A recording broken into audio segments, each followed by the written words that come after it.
La volonté de Dieu pour Jésus et la mission du christianisme par rapport à la fille unique. Grand 1. L'histoire providentielle de la restauration pour restaurer le lignage céleste.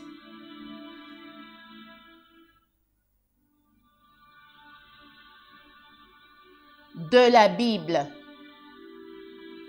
Dieu les bénit et Dieu leur dit: soyez féconds, multipliez, remplissez la terre et l'assujettissez, et dominez sur les poissons de la mer, sur les oiseaux du ciel et sur tout animal qui se meut sur la terre. Genèse chapitre 1 verset 28. Je te bénirai et je multiplierai ta postérité, comme les étoiles du ciel et comme le sable qui est sur le bord de la mer. Et ta postérité possédera la porte de ses ennemis. Toutes les nations de la terre seront bénies en ta postérité, parce que tu as obéi à ma voix. Genèse chapitre 22, versets 17 à 18.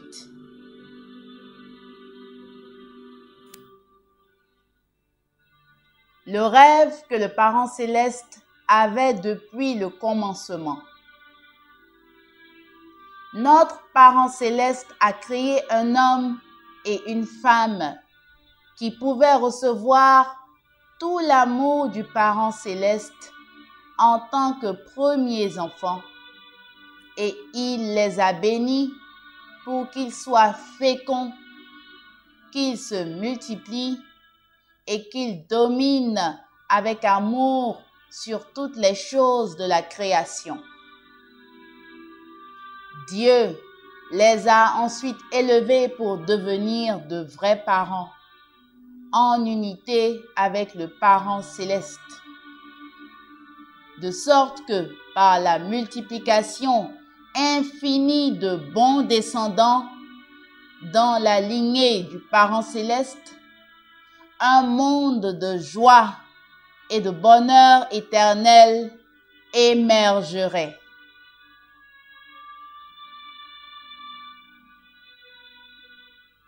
La chute et la perte du lien avec le Parent céleste.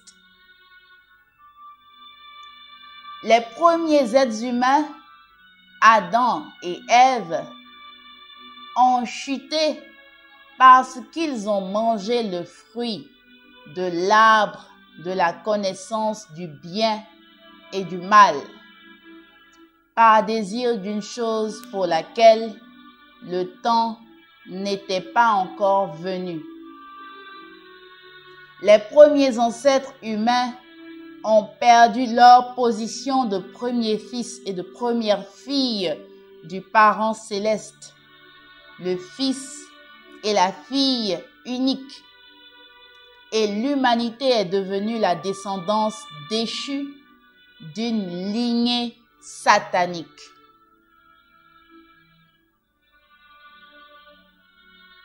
La providence de 4000 ans de restauration par l'intermédiaire du peuple élu d'Israël.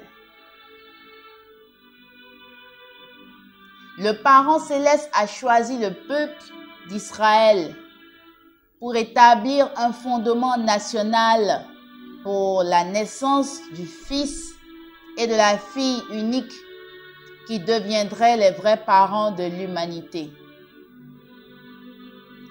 1600 ans et 10 générations après la chute d'Adam et Ève, Dieu a trouvé la famille de Noé et a fait exécuter sa volonté providentielle.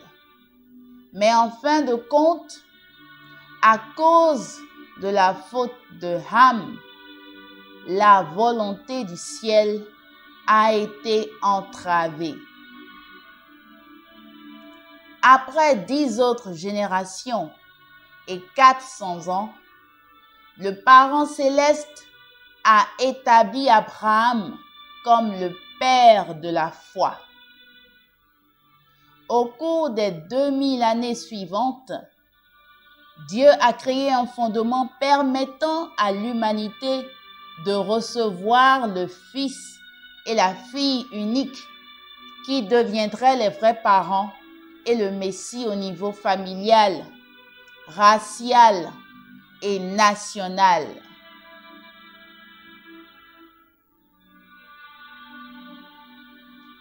Grand 2.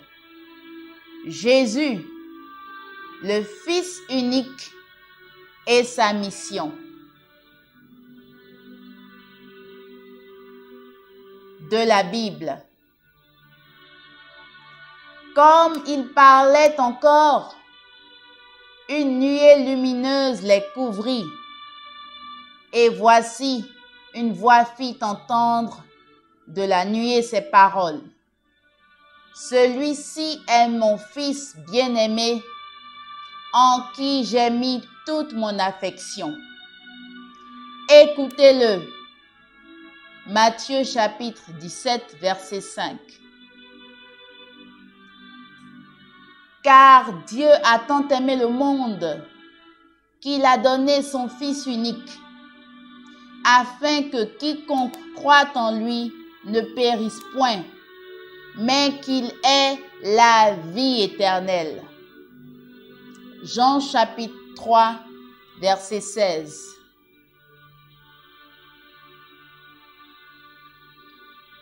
La naissance de Jésus, le Fils unique, dans le lignage direct du Parent céleste.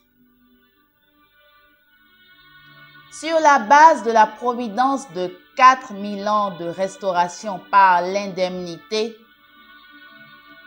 le Parent céleste a pu faire naître Jésus au sein du peuple d'Israël. Une étoile brillante dans le ciel a annoncé la naissance de Jésus et indiqué l'endroit où se trouvait l'enfant. Lorsque les 3 mages venus d'Orient ont vu l'étoile, ils ont préparé des cadeaux et sont venus adorer. Cependant, la Bible ne mentionne pas que les mages sont restés avec Jésus. Ils l'ont adoré, puis sont rentrés chez eux, sans rester pour lui offrir des soins, une protection ou une assistance.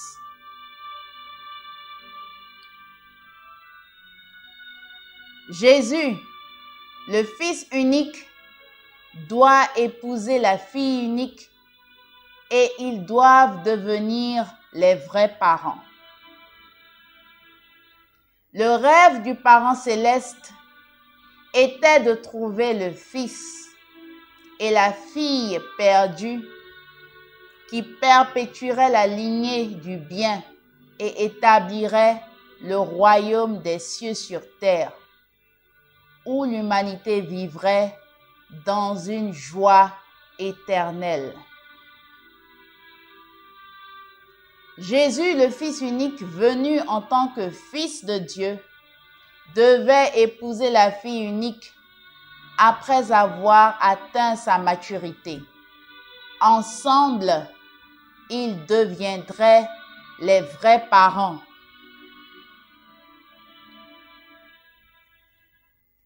Le peuple a failli à sa responsabilité. La fille unique n'a pas pu apparaître.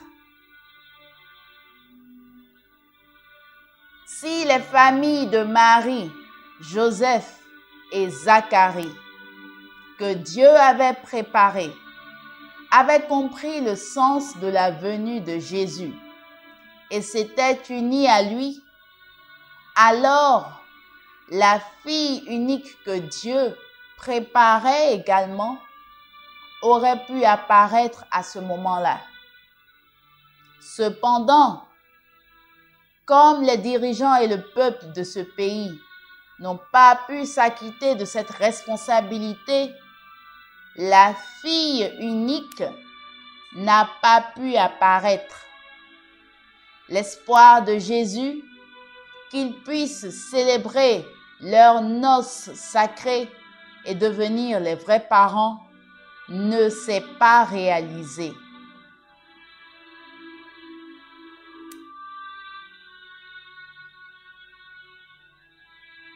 La mission d'accompagnement de Jésus a échoué à cause de l'incrédulité. Les chefs juifs ne croyaient pas en Jésus, mais s'opposaient à lui, l'accusant de violer les commandements, de détruire la loi, d'être un blasphémateur ou d'être possédé par un démon. Certains habitants de la région étaient influencés par ces affirmations et ne pouvaient pas non plus croire en lui. Notamment Marie, Joseph et la famille de Zacharie, les chefs judaïques et le peuple d'Israël que Dieu avait préparé dans le but d'accueillir Jésus, le Fils unique, n'ont pas pu reconnaître Jésus et ont été pris dans leur perspective humaniste et leur désir égoïste, oubliant la mission d'assister et de suivre Jésus. Ils ont donc failli à leur responsabilité.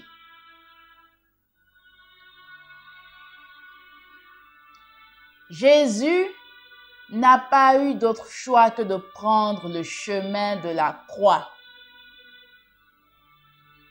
À cause de l'incrédulité des gens, Jésus n'a pas eu d'autre choix que de prendre le chemin de la croix. Le but du Parent céleste en envoyant le Messie était de sauver toute l'humanité, y compris le peuple élu. Le Parent céleste voulait sauver toute l'humanité, allant jusqu'à sacrifier la vie de Jésus à Satan dans ce but. En allant à la croix, Jésus a ouvert la voie du salut spirituel pour tous les hommes. La résurrection de Jésus. Jésus est mort sur la croix, mais 3 jours plus tard, il est ressuscité et a entamé un cours de 40 jours pour la rédemption des péchés de tout le monde. Les disciples qui ont accepté Jésus ressuscité croient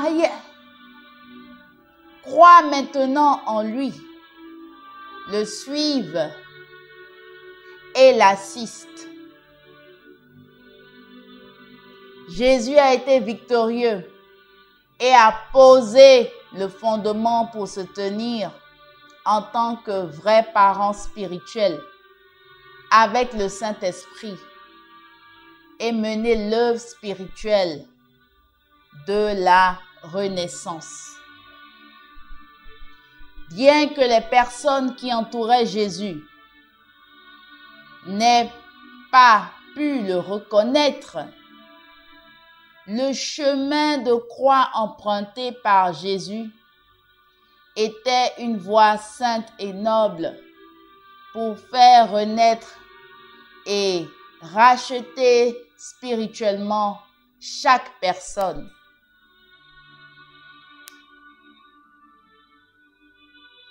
Grand 3. La signification providentielle des 2000 ans du christianisme. De la Bible. Le jour de la Pentecôte, ils étaient tous ensemble dans le même lieu. Tout à coup, il vint du ciel un bruit comme celui d'un vent impétueux, et il remplit toute la maison où ils étaient assis. Des langues semblables à des langues de feu leur apparurent, séparées les unes des autres, et se posèrent sur chacun d'eux. Et ils furent tous remplis du Saint-Esprit et se mirent à parler en d'autres langues, selon que l'Esprit leur donnait de s'exprimer. Actes chapitre 2, versets 1 à 4.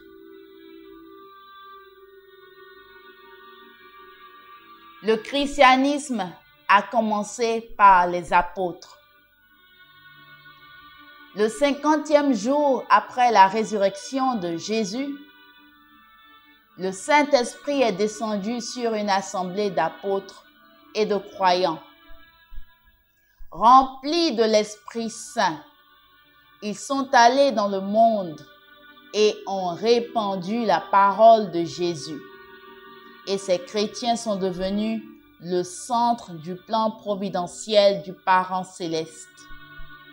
Les apôtres ont compilé les paroles et les récits des actes de Jésus dans les évangiles et ont développé l'Église primitive.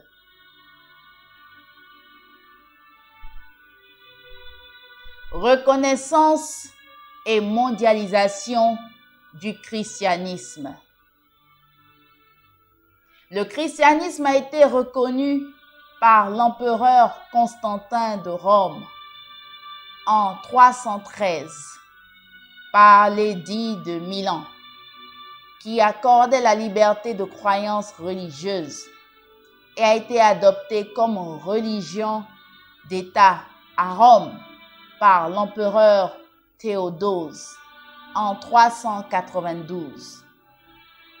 Avec la bénédiction du pape, le Saint-Empire romain germanique a été établi en 800 et l'Europe occidentale a pris forme autour de l'esprit du christianisme. En Europe de l'Est et au Proche-Orient, une société centrée sur le christianisme s'est également solidement enracinée grâce à l'Empire byzantin. Par la suite, le christianisme s'est répandu à partir de l'Europe et du Proche-Orient dans le monde entier en tant que religion mondiale.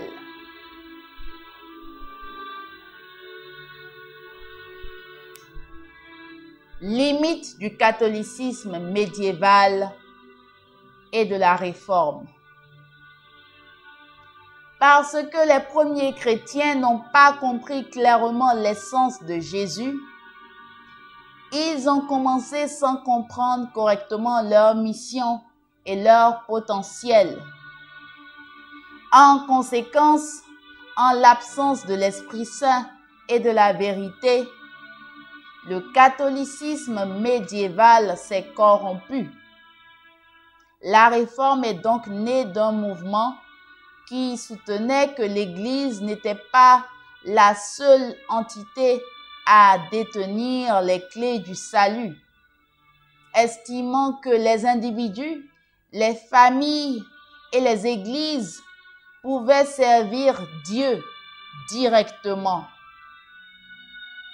En 1517, Martin Luther, en Allemagne, présente ses 95 thèses et proteste contre la vente d'indulgences par l'Église. En 1543, Calvin, en Suisse, propage la Réforme en présentant son document intitulé nécessité de réformer l'Église au Conseil du Saint-Empire romain germanique et à l'empereur dans l'espoir d'une réforme.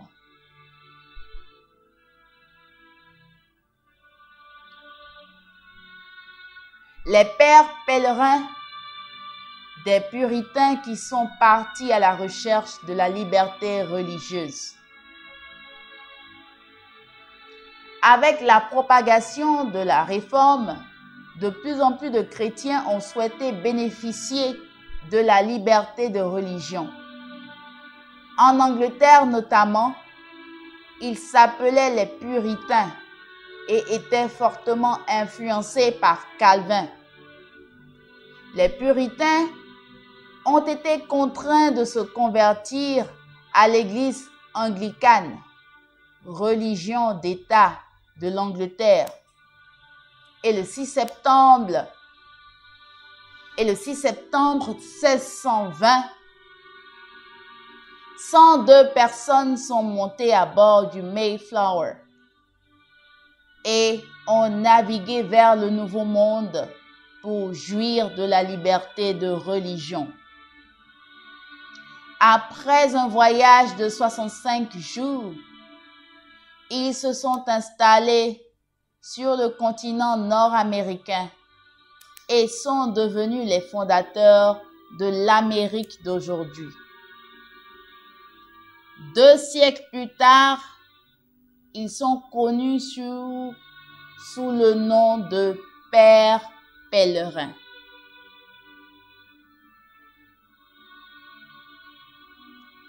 La mission de l'Amérique, une nation bénie par Dieu.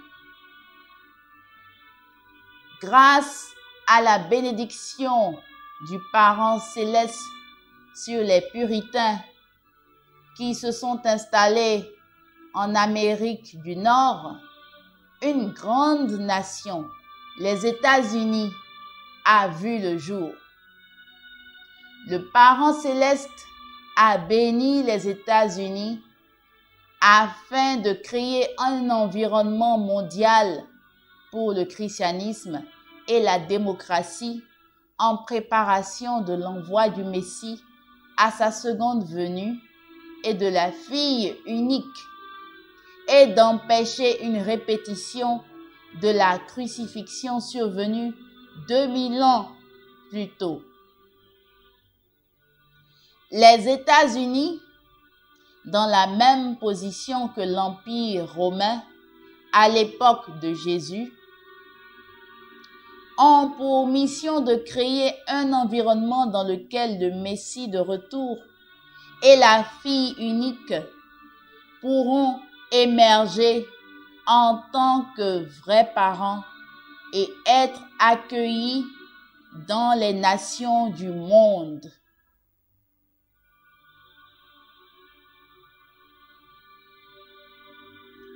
Grand 4. Jésus qui a promis de revenir.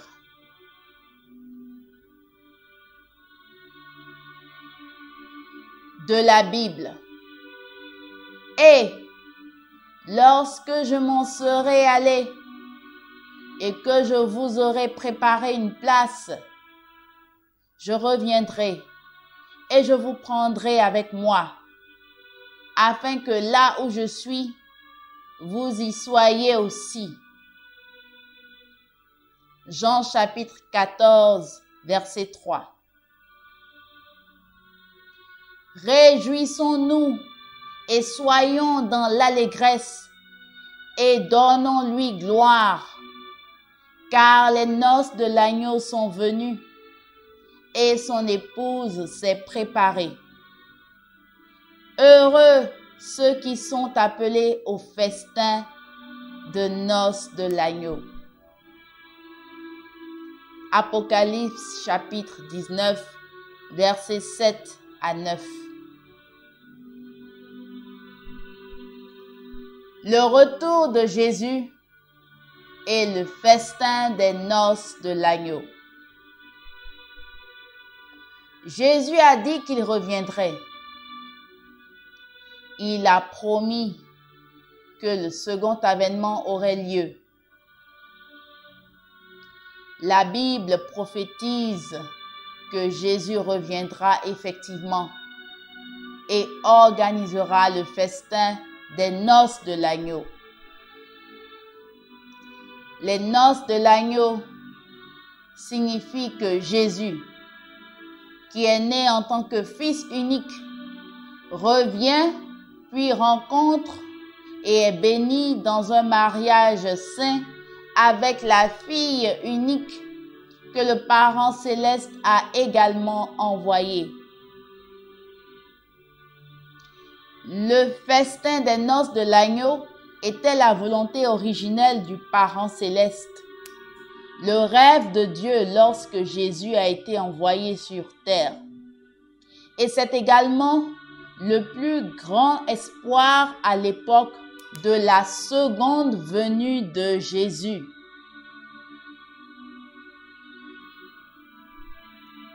Le christianisme doit connaître la vérité de la providence du Parent céleste. Le christianisme devrait comprendre que Jésus est venu en tant que Fils unique du Parent céleste et de vrai Père de l'humanité. Le Messie du second avènement, qui reviendra après 2000 ans, participera aux noces de l'agneau avec sa fille unique. Ils émergeront alors comme les vrais parents de l'humanité. En un sens, les 2000 ans d'histoire du christianisme sont l'histoire de la préparation de l'accueil de la vraie mère, la fille unique, en même temps que le Messie lors de sa seconde venue. Le christianisme a besoin de connaître la vérité. Nous devons suivre et servir le Messie lors de sa seconde venue et la fille unique qui sont venus en tant que vrais parents. Nous devons faire des vrais parents le centre de notre vie et accomplir la vérité et accomplir la volonté du Parent céleste.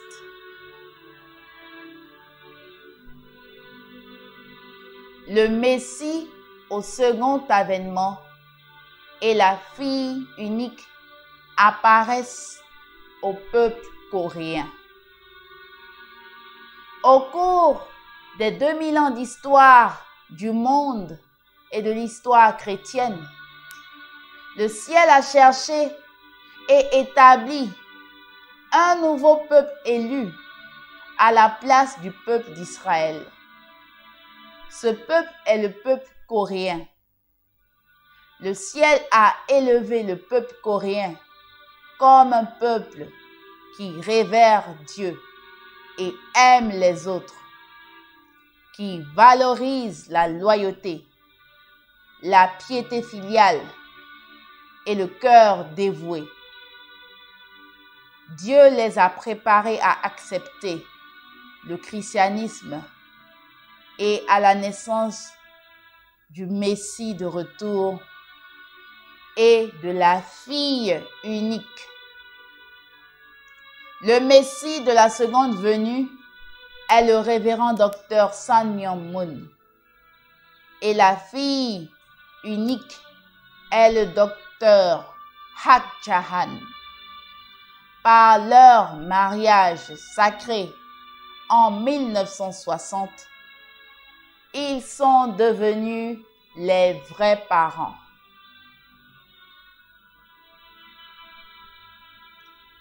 Merci et que Dieu vous bénisse.